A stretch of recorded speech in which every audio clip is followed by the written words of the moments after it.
గంజాయి బ్యాచ్కి అరాచక శక్తులకి అండగా మేము ఉంటాము అని చెప్పేందుకే వైకాపా అధినేత జగన్మోహన్ రెడ్డి తెనాలి పర్యటనకి వెళ్ళారు అంటూ ఉపసభాపతి రఘురామకృష్ణరాజు గారు మండిపడుతూ ఉన్నారు.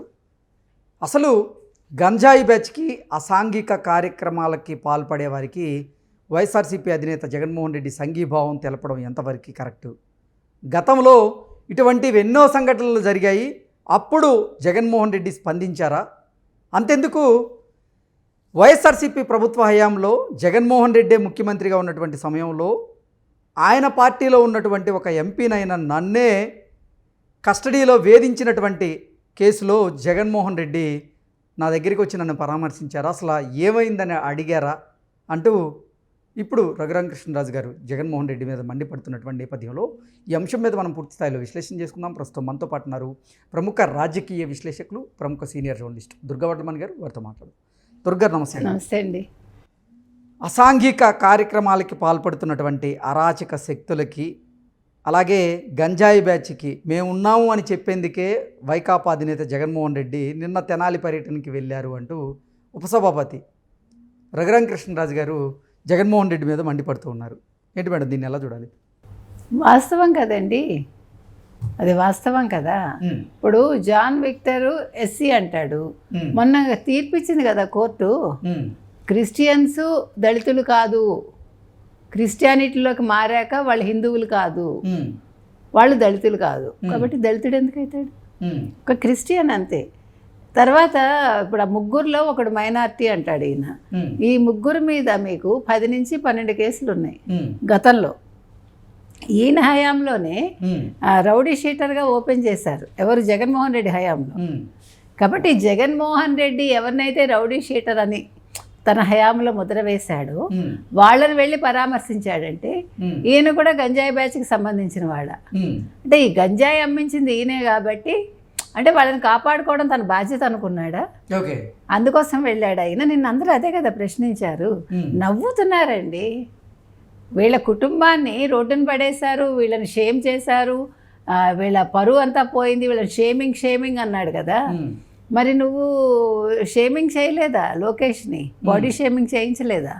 మరి రఘురామకృష్ణరాజుని కొట్టినప్పుడు నిన్న రఘురామకృష్ణరాజు గారే ప్రెస్ మీట్ పెట్టారు కదా, పెట్టి 5 విడతలుగా 120 నుంచి 120 సార్లు కొట్టినప్పుడు నన్ను ఎందుకు పరామర్శించడానికి రాలేదని అడిగాడు ఆయన.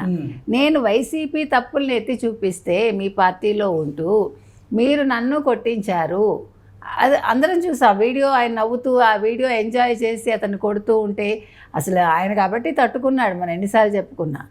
ఓపెన్ హార్ట్ సర్జరీ అయ్యి ఒక మనిషి తన గుండెల మీద కూర్చుని, ఆ సునీల్ కుమార్ ఎవడో ఇంత లావు ఇంత ఎత్తు మనిషి అసలు బతికాడంటే ఆయనకి నిజంగా అసలు ఏమనాలో మనకు అర్థం కావట్లా. అలాంటిది వాళ్ళు ఇంకా సునీల్ కుమార్ని పిలవలేదు, విచారణకి పిలుస్తారని ఆశిస్తున్నానని ఆయన అంటున్నారు రఘురామకృష్ణరాజు గారు. సో నిన్న ఈయన వెళ్ళి ఆ గంజాయి బ్యాచ్ని పరామర్శించటం, తర్వాత వాళ్ళు చదువుకున్న వాళ్ళ మీద గతంలో కేసులు ఉంటే ఉండొచ్చు అంటే, కేసులు ఉంటే నువ్వు వెళ్ళి సమర్థించేస్తావా? చదువుకున్న వాళ్ళ మీద కేసులు ఎందుకు ఉంటాయి? అసలు వాళ్ళు చదువుకున్న వాళ్ళు అయితే గంజాయిలో ఎందుకు, గంజాయి బ్యాచ్ కింద ఎందుకు ముద్ర పడుతుంది? అసలు వాళ్ళని రోడ్డు మీద కొట్టారంటే వాళ్ళు ఏం తప్పు చేస్తే కొట్టుంటారు? అంటే ఒక కానిస్టేబుల్ మీద వాళ్ళు దాడికి ప్రయత్నించచ్చా? ఒక కానిస్టేబుల్ని చంపడానికి ప్రయత్నించచ్చా? వాళ్ళందరూ మంచివాళ్ళ? ఇవాళ ఆ కూతురికి ఎలా పెళ్ళి అవుతుంది అంటాడు. నువ్వు పెళ్లి చేయి, నీ రెడ్లలో నువ్వు చెయ్యి అమ్మాయికి. తన చెల్లెలకి పెళ్ళి ఎలా అవుతుంది అంటున్నాడు కదా చూపించి. ఆ అమ్మాయికి నువ్వు దగ్గరుండి పెళ్లి చేయించు. మీ కులంలో ఉంటారు కదా రెడ్ల కులంలోనూ. ఆ అమ్మాయి క్రిస్టియన్ కాబట్టి మీ రెడ్ల కులంలో చెయ్యి, తప్పులేదు. నువ్వు బాధ్యత తీసుకొని జగన్మోహన్ రెడ్డికి చెప్తున్నాం మనం, నీకు అంత సింపతి ఉంటే. ఇప్పుడు నువ్వు అసలు ఎందుకు వెళ్ళావు? ఫస్ట్ పరామర్శకి వెళ్ళటం ఏంటి? పరామర్శకి వెళ్ళి మళ్ళీ అదే బ్యాచ్, అదే గొంతులు. మీరు కావాలంటే మొత్తం ఆయన ఎక్కడెక్కడికి వెళ్ళినప్పుడు ఎవరెవరు సీఎం అని అరిచారో, ఎవరు జై జగన్ అని అరిచారో ఆ వాయిస్లు ఈ వాయిస్లు మీరు ప్రతి చోట వేసి చూసుకోండి, అవే వాయిస్లు ఉంటాయి. అసలు ప్రజల్ని పిచ్చెక్కిచ్చేసి నిన్న దళిత సంఘాలన్నీ కూడా గోబ్యాక్ అని అడిచాయి కదా. అసలు నువ్వు రావద్దు ఇక్కడికి, ఎందుకు వచ్చావు, గంజాయి బ్యాచ్ నువ్వు పరామర్శించడం ఏంటని తిట్టారు కదా.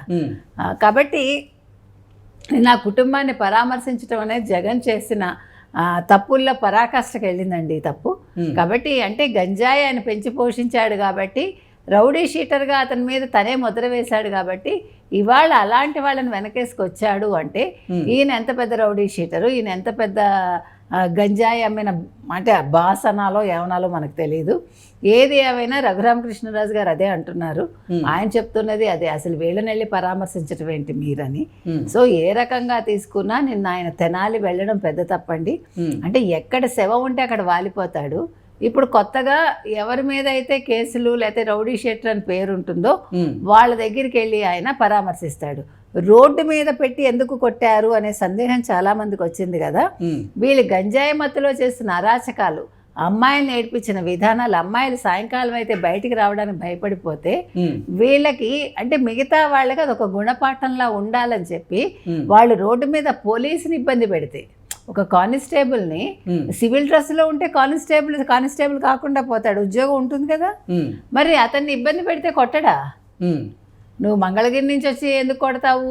వాళ్ళు ఏదో కేసు వాయిదా కోసం వచ్చారట. అంటే కేసు వాయిదా కోసం వస్తే అంటే వాళ్ళు మంచి వాళ్ళ వాళ్ళ మీద కేసులు ఉన్నాయంటున్నారు. ఎన్ని కేసులు ఉన్నాయో తెలియదు. ఎందుకు తెలియదు? నీకు అన్నీ తెలుసు జగన్మోహన్ రెడ్డి. నువ్వు తెలిసే వచ్చావు, స్క్రిప్ట్ మర్చిపోతావు, స్క్రిప్ట్ రాసి ఎవడో ఇస్తాడు, స్క్రిప్ట్ లేకుండా మాట్లాడలేవు. సో ఏ రకంగా చూసుకున్నా నిన్న జగన్మోహన్ రెడ్డి వెళ్ళటం అనేది చాలా బ్లండర్ అండి. చేశాడు ఆయన. అంటే తను ఎలాగా ఇంకా ఇదే చివరిది అనుకున్నాడేమో నన్ను అడిగితే కదా, ఇదే చివరి పరామర్శ అనుకున్నాడేమో. నెక్స్ట్ జైలుకి వెళ్ళాలి కదా ఆయన. సో అందుకోసం వచ్చాడు. అసలు ఎందుకు వచ్చాడు ఎవరికి అర్థం కాల. వచ్చాడు, పువ్వులు జల్లించుకున్నాడు. మీరు అది కూడా చూశారు కదా, పువ్వులు జల్లారు అందరూ, పువ్వులు రేకలు జల్లారు. అంటే ఈయన మరి పరామర్శకు వచ్చాడా లేకపోతే పెళ్లికి వచ్చాడా ఎవరికి అర్థం కాలే. అందుకని అంటే అసలు వైఎస్ఆర్సీపీ ప్రభుత్వ హయాంలో జగన్మోహన్ రెడ్డి ముఖ్యమంత్రిగా ఉన్నటువంటి సమయంలో ఆయన వ్యవస్థలో ఉన్నటువంటి పోలీసులు కూడా ఎంతోమంది మీద అరాచకాలు చేశారు, దాష్టికాలు చేశారు. మరి అప్పుడు మీరు ఎందుకు ప్రశ్నించలేదు? ఇప్పుడు మీరు బయటకు వచ్చి దీన్ని రాజకీయం ఎందుకు చేస్తున్నారంటూ కూడా కొంతమంది నెటిజన్లు స్పందిస్తున్నారు, ప్రశ్నిస్తూ ఉన్నారు. అలాగే రఘురామకృష్ణరాజు గారు కూడా మీరు ముఖ్యమంత్రిగా ఉన్న సమయంలోనే నా మీద సిఐడి వాళ్ళు దాడి చేశారు, మరి మీరు అప్పుడు ఎందుకు ప్రశ్నించలేదు, నాకు ఎందుకు సంఘీభావం తెలపలేదు అంటూ ఆయన ప్రశ్నిస్తున్నాడు. దాన్ని ఎలా చూడాలంటారు? ఎలా చూడాలి? అదేనండి, ఇప్పుడు తన హయాంలో జరిగిన దానికి మీరు చెప్పినట్టుగా వీళ్ళందరూ అప్పుడే ఈ గంజాయి బ్యాచ్ అంతా కూడా వీళ్ళ మీద రౌడీ షీటర్ అని పెట్టినా, వీళ్ళ మీద కేసులు పెట్టినా అప్పుడే పెట్టారు.